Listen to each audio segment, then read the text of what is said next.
Queda que nos sentemos todos. Buenas tardes y muchas gracias por venir un martes más. Hoy me dicen que es el Día de la Merced. Hay gente que lo celebra, yo no lo celebro, pero os felicito a todas las Mercedes. Que tengáis un día muy feliz. Hoy tenemos con nosotros a Fernando Víctor Maíquez Sainz. Él nos hablará hoy sobre las bibliotecas y hace una pregunta que dice: ¿paraíso perdido? Le vamos a dar un aplauso.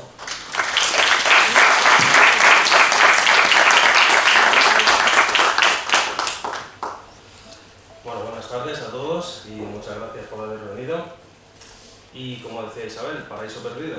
Bueno, la ponencia, o la charla que voy a tener hoy, habla de bibliotecas y parte de esa frase, ¿no? Esa frase de Borges, que decía que él siempre había pensado que el paraíso era algún tipo de biblioteca.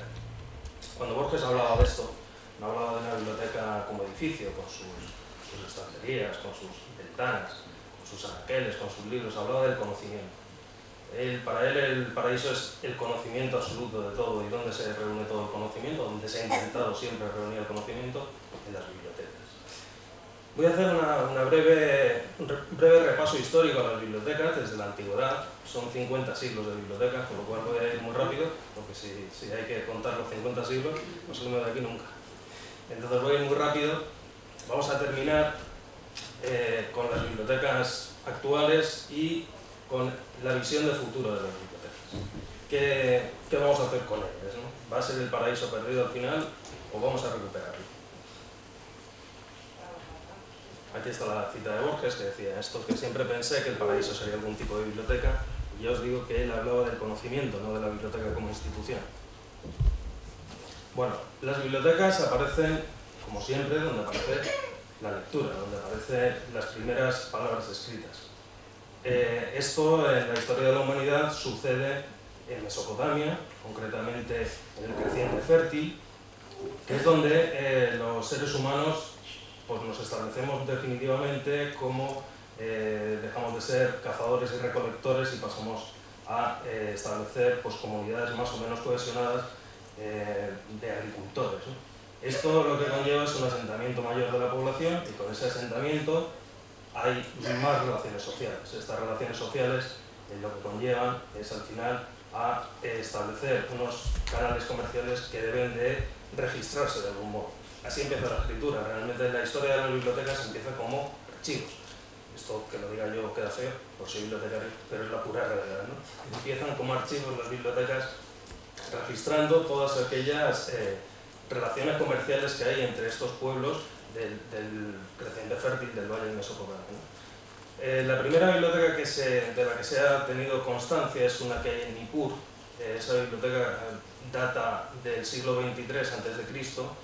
y bueno, de las que se tienen más conocimientos de la de Ebla y de la de Nínive, porque se han encontrado más restos de ellas, ¿no? Tanto en la de Ebla como en la de Nínive se han encontrado restos sobre todo de lo que es la escritura cuneiforme. Está la biblioteca de Ebla, que se encuentra al norte de Siria. Está datada más o menos en el siglo 30, aunque no es tanto, un poquito posterior al siglo 30 a.C. En esta biblioteca se han encontrado multitud de tablillas de arcilla, pero no era la única escritura, no era el único soporte en el que escribían en aquel momento. También se escribía sobre pieles y sobre ostraca. Lo de los ostracos sonará por lo del ostracismo, luego lo utilizaron mucho los griegos para emitir el voto del destierro y por aquello del ostracismo. En estas bibliotecas se encuentran, como decía, multitud de tablillas de arcilla en una escritura que se conoce como cuneiforme, porque se realiza haciendo incisiones sobre la arcilla húmeda todavía. Otra biblioteca muy importante, está la biblioteca de Ebla, donde la representación que hacen es que se colocaban así las tablillas. Se colocaban en unos anaqueles en sentido vertical y las cestas de abajo era cuando ellos tenían un registro, un documento que querían conservar, se metía y se tapaba con alquitrán o con pez para protegerlo de la humedad, porque la humedad afectaba muchísimo a las tablillas que estaban hechas sobre arcilla. Uno de los resultados de haber encontrado estas bibliotecas son precisamente que muchas de ellas fueron pasto de fuego. Al ser pasto de fuego, sabéis que la arcilla lo que hace es cocerse y se convierte en una especie de cerámica y se puede conservar mucho mejor que una tablilla de arcilla convencional. Como decía, esta es la escritura cuneiforme, estas son las tablillas que encontraron en una de las bibliotecas. Y si veis, pues estaban escritas pues, con un punzoncito, haciendo unas incisiones, registrando todas aquellas relaciones comerciales, también leyes, también códigos. Y bueno, en el caso de la biblioteca de Nínive, que es la que vamos a ver a continuación, estos son los rollos de piel, porque luego hablaremos de la de Pérgamo, y decían que el pergamino se inventó la biblioteca de Pérgamo, realmente no es cierto, ¿no? En esta época ya se utilizaban pieles de animales a los que se les quitaba se quedaban solo con la dermis y sobre ellas se escribía, en este caso, con tinta. En el caso de los rollos de los ostraca, pues ya veis que es una especie de trocito de arcilla que se utilizaba pues, para notas rápidas o para, en el caso de Grecia, para emitir el voto. En la ciudad de Nínive aparece otra biblioteca, un poco posterior a la biblioteca de Ebla, que es del rey Asurbanipal. El rey Asurbanipal empieza ya a coleccionar en su biblioteca personal ya documentos que hablan de sus gestas y de sus conquistas, ¿no? Empieza a haber una biblioteca que ya no solamente se dedica a hacer el registro comercial y la contabilidad del reino, sino que también empieza a haber ya un gusto por tener registrado pues, algo más allá del registro administrativo. En el caso de la biblioteca de Asurbanipal hay que decir, como nota curiosa, que es la biblioteca donde se encontró el primer registro de un poema épico, el poema de Gilgamesh se encontró allí, en la ciudad de Nínive. Como veis, toda Mesopotamia, en este caso, veis que la ciudad de Ebla está en la parte norte o noreste, la parte de Nínive está en la noroeste, Ebla, y noreste Nínive, y la cruzan los dos ríos, ¿no? El Éufrates y el Tigris. Es una zona de asentamiento humano y por tanto es una zona de creación de bibliotecas, de relaciones sociales y por tanto de bibliotecas. Rey Asurbanipal y sus tablillas. Y vamos a otro imperio, que es el imperio egipcio. Hay que decir que los egipcios, al utilizar como soporte básico de escritura el papiro, hay pocos restos, porque el papiro no deja de ser un elemento vegetal que resiste mal el paso del tiempo. No obstante, sí que se ha encontrado, conoceréis todos, habréis oído hablar del libro de los muertos, porque su literatura funeraria era muy rica, y se han encontrado sobre todo pues, en excavaciones o bien debajo de asentamientos de arena que han permitido esa conservación, o en tumbas, ¿no? Entonces es más sencillo que se hayan podido conservar, pero en el caso de las bibliotecas egipcias sí que es verdad que hay pocos vestigios de ellas, ¿no? Sí que es cierto que, bueno, ellos escribían sobre papiro, y sí que es cierto que las bibliotecas egipcias estaban más al servicio del faraón que al servicio de cualquier otro estamento social. Tenían una gran cultura en cuanto al registro administrativo y burocrático. Era una sociedad muy burocratizada, y seguro que necesitaron bibliotecas para poder administrar pues, todo lo que serían los trabajos en las pirámides y otro tipo de trabajos, ¿no? Además era un imperio muy grande que rendía mucho tributo al faraón, por lo tanto esos registros debían de conservarse de algún modo. Ellos escribían sobre todo lo que todos conocemos es la escritura jeroglífica, pero cuando vieron que era muy costoso hacer una escritura jeroglífica para registros, lo que empezaron es a simplificarlo, y la simplificaron en dos tipos de escritura, la hierática y la demótica, para llevar ese registro, sobre todo los registros administrativos. Los escribas en Egipto eran figuras que estaban muy reconocidas, incluso se conoce algún escriba que llegó a altos puestos de la administración de un faraón. Por lo tanto, sí que parece ser que ellos tenían bastante interés por lo que era la biblioteca, por lo menos los archivos. Ellos a los archivos sí que los diferenciaban los egipcios los llamaban casas de los libros, ya las bibliotecas casas de la vida. Hacían esa diferencia, ¿no?, entre lo que era un archivo administrativo y lo que era algo más literario, algo más relacionado pues, con los sentimientos humanos. El libro de los muertos, como decía, que es un texto funerario que fue muy utilizado, este tipo de textos en Egipto, y se utilizaban para el paso de los fenecidos a la otra vida y de cómo debían desenvolverse en ello. Llegamos a otro imperio en el Mediterráneo. Si os dais cuenta, todas las culturas, el Mediterráneo hace como de correa de transmisión de las culturas más importantes de la antigüedad. Llegamos a las bibliotecas griegas, o a la Grecia clásica, y podemos decir que allí en la Grecia clásica la literatura realmente fue oral hasta el siglo VIII. La literatura era cantada por los rapsodas y esa era la transmisión que se hacía de la cultura helena. Eso no quiere decir que no tuvieran bibliotecas o que no tuvieran archivos, los tenían, porque también era una sociedad muy burocratizada. Pero, por ejemplo, la Ilíada de Homero o la Odisea, en principio fueron orales. No sabemos si lo que nos ha llegado a nosotros hoy en día es realmente lo que en su momento se transmitía de forma oral por un rapsod. En el caso del mundo helénico y de sus bibliotecas hay que destacar la Academia de Platón, que fundó Platón en el Gimnasio Academia, y que tenía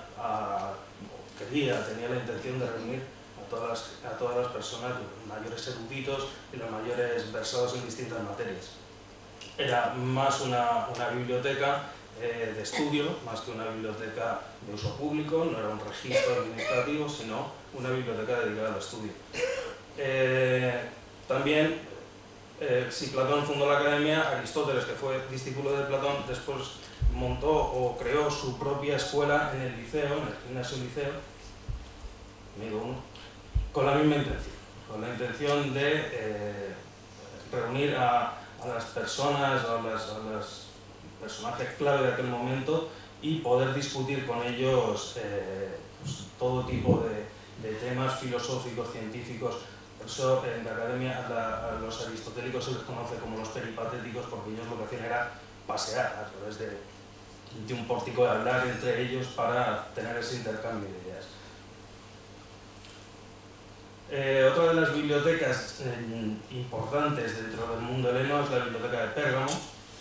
La biblioteca de Pérgamo aparece en una acrópolis, está entre dos templos a Zeus, y en esta biblioteca se reúne también, se intenta reunir todo el conocimiento y toda la literatura helena.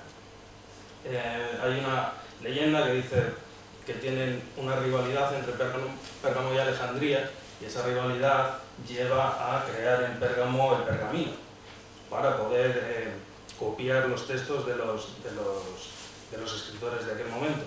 No es verdad, porque si habéis visto antes, en la biblioteca de Ebla ya se encuentran rollos de pieles de animales donde se escribía, que básicamente es lo que es el pergamino. Lo que sí que es cierto es que Pérgamo fue un foco tuvo una industria muy importante de confección de pergaminos, y que, bueno, al llamarlos pergamené, ¿qué quiere decir realmente en griego? De Pérgamo, al final se quedó con ese nombre, ¿no?, de pergamino. Pero no es verdad que se inventase en Pérgamo, ya se utilizaba mucho antes. La biblioteca de Alejandría, que nace adyacente al museo, realmente lo que se crea es el Museo de Alejandría y después su biblioteca. En el caso de la biblioteca de Alejandría, tiene la misma función que la de Pérgamo. Su función es la de reunir a los escritos o intentar reunir los escritos de todo el mundo heleno, y además congregar a las personas que puedan acudir a esa biblioteca a debatir sobre distintos temas.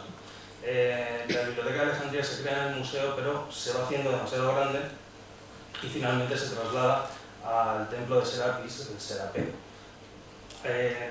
Si habéis visto toda la película de Amenábar, la de Hipatia, Hipatia realmente no formó parte nunca de la biblioteca. Ella sí que es verdad que daba clases allí, en el Serapeo, y que luego, pues bueno, pues por cuestiones religiosas, como suele pasar siempre, sí que hubo una quema y una persecución de estos profesores que entendían ellos que eran paganos. Los nuevos cristianos entendían que eran paganos, y la verdad es que el pobre terminó muy mal sus días, pero nunca estuvo vinculado a la biblioteca. Pasamos a Roma, otro de los imperios.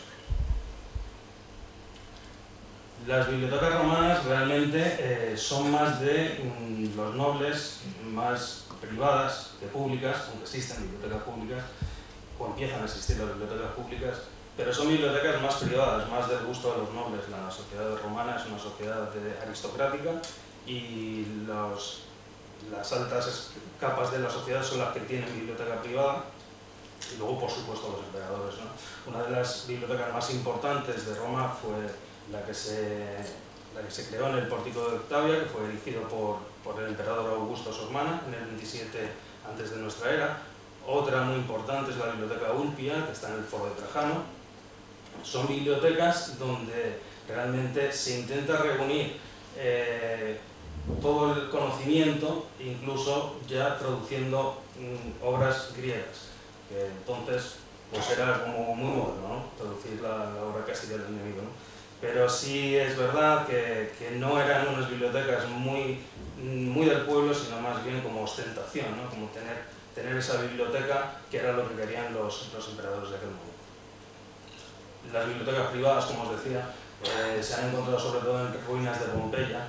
Este cuadro lo conoceréis todos, si os dais cuenta, ya está con un estilo y un códice, y él tiene un volumen, un rollo de papiro. Parece ser que sí que había gusto entre las familias nobles de tener su propia biblioteca privada y tenían gusto por la lectura, evidentemente. Llegamos a Bizancio.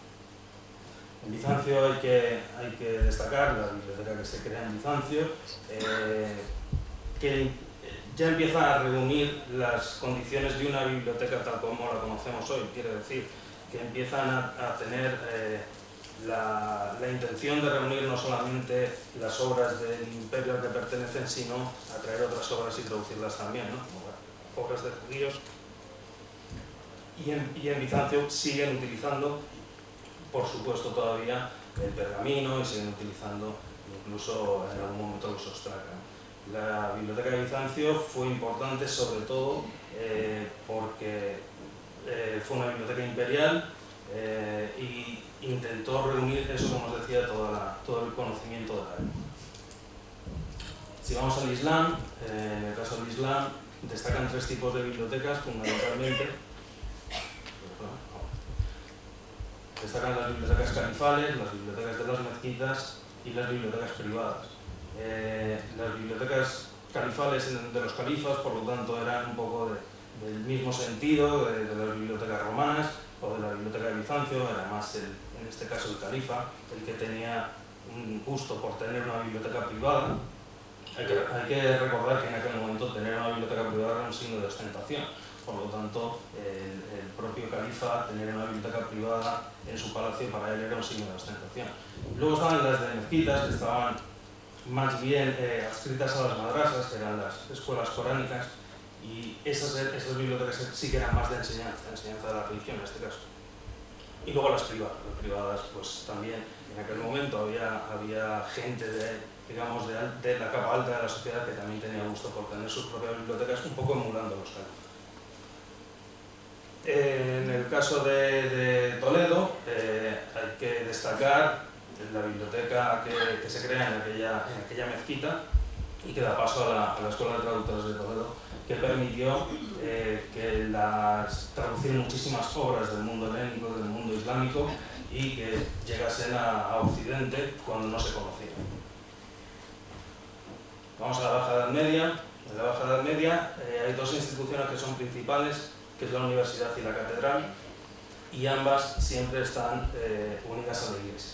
La primera universidad que se crea en España es la de Palencia, luego se crea la de Salamanca, Valladolid, etc. En estas, lo importante de esto es que al crearse las universidades, que parten de los estudios generales o studi generali, lo que hacen es desprenderse un poco de la omnipresencia de la Iglesia, ¿no? Empiezan a tener no vamos a decir libertad de cátedra, pero sí empiezan a poder impartir otro tipo de conocimientos un poco alejados de lo que era lo común antes de de la Iglesia. El Renacimiento constituye una época muy brillante para las bibliotecas privadas, para las bibliotecas de bibliófilos. En el Renacimiento, pues, autores como Petrarca, Boccaccio, o incluso los Medici en Florencia, son auténticas personas del arte, de la cultura, lo viven, y ellos quieren tener en su posesión, en sus casas, todos esos libros que hablan de esa cultura que sobre todo es helénica, porque con el Renacimiento lo que hacen es traer de nuevo los clásicos a su vida, ¿no?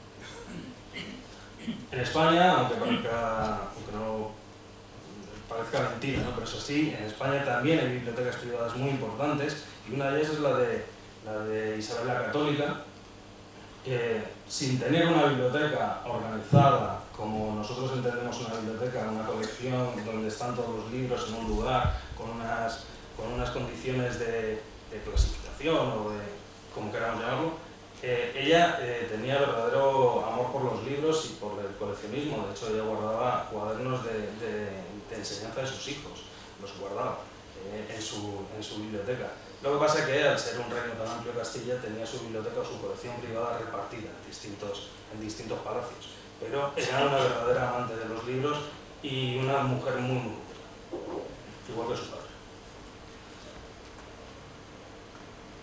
Vamos a pasar a los siglos siguientes. Son 50, se me va a hacer largo. Bueno, sabéis que en 1440 se inventa Gutenberg la imprenta de tipos móviles. Existían imprentas, pero no tenían tipos móviles, con lo cual lo que permite este invento realmente es modificar la plantilla sobre la que se van sacando luego las copias. Esto en el 1440 significa una revolución, porque empieza a haber una circulación de libros impresos muchísimo mayor que hasta ahora, que la mayoría de ellos tenían que ser copiados a mano, por supuesto.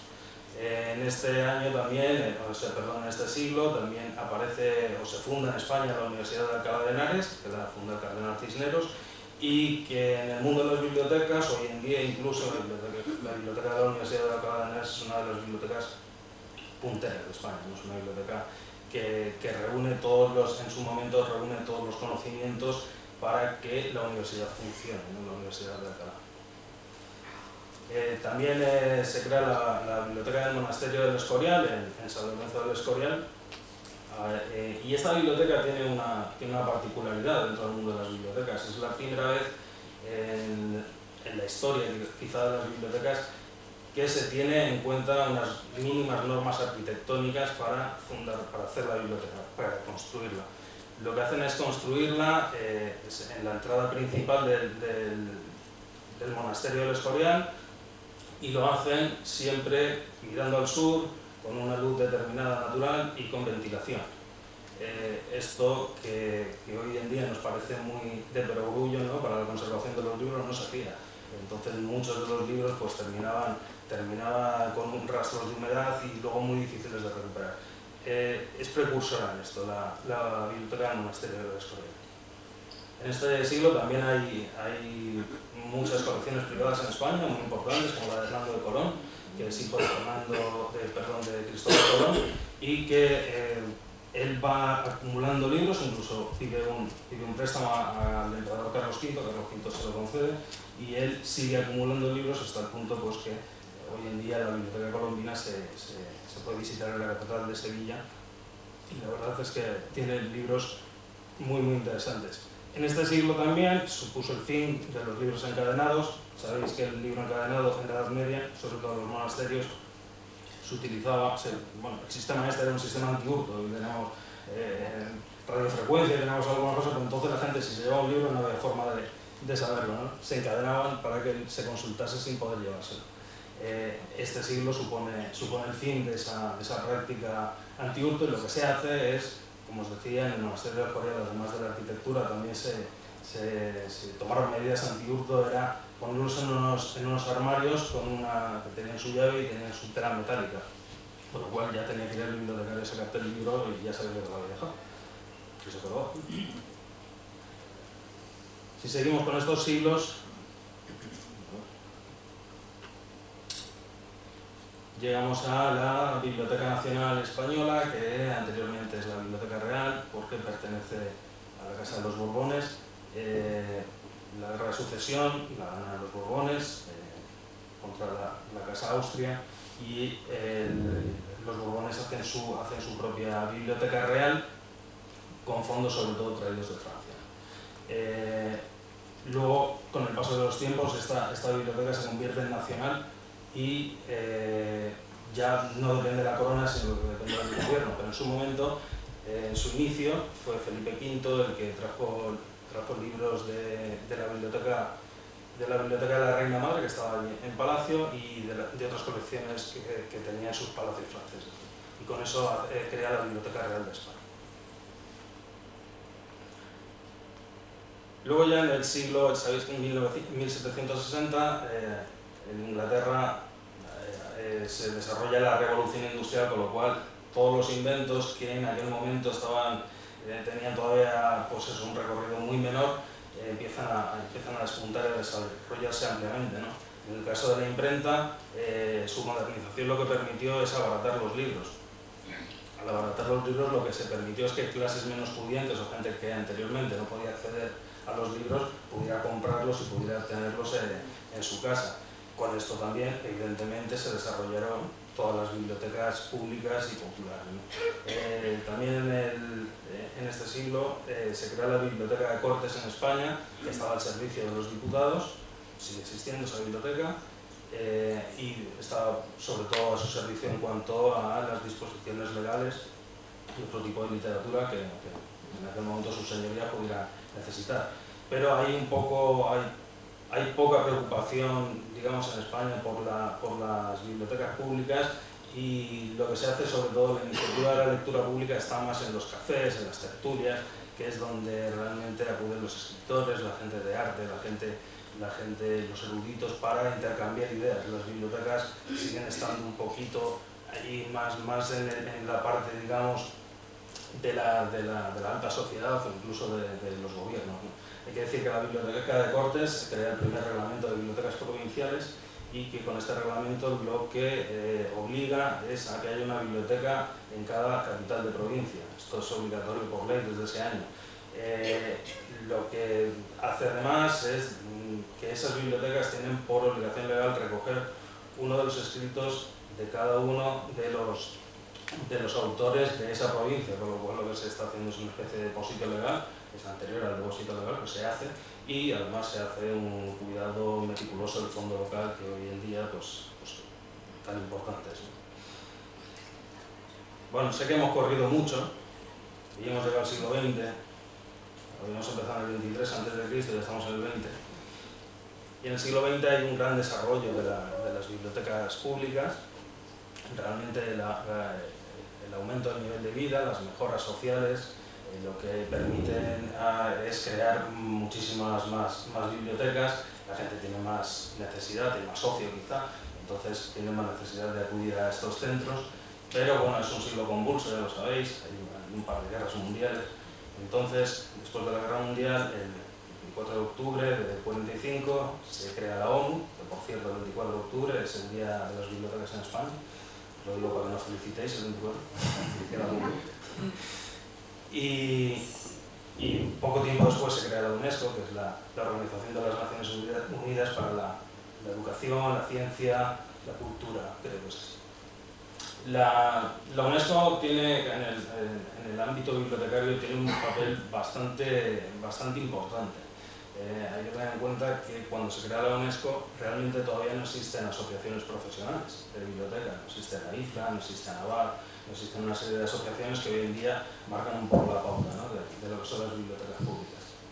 En este caso la UNESCO, muy pronto, al poco de crearse la UNESCO, lo que hace es un manifiesto sobre bibliotecas públicas que establece una serie de misiones que no son de obligado cumplimiento, evidentemente, pero que intentan todas las bibliotecas cumplir.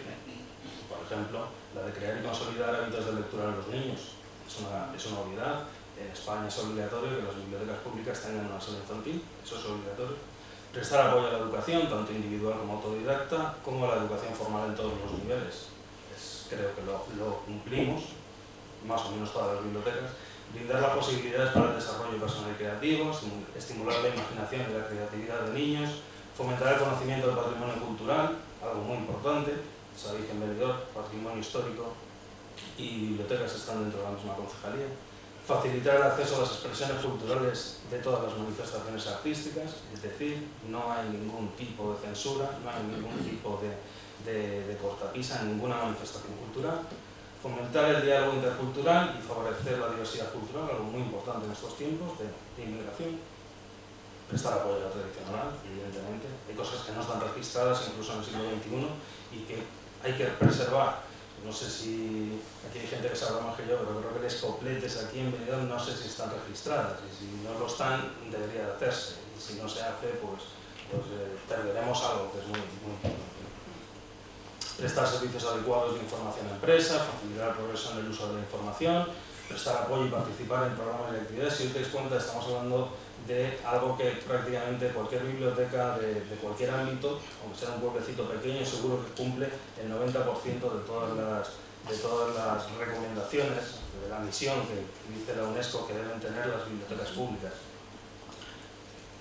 Llegamos al siglo XXI. Bueno, ya sé que voy muy rápido, pero es que si no, Isabel me pega.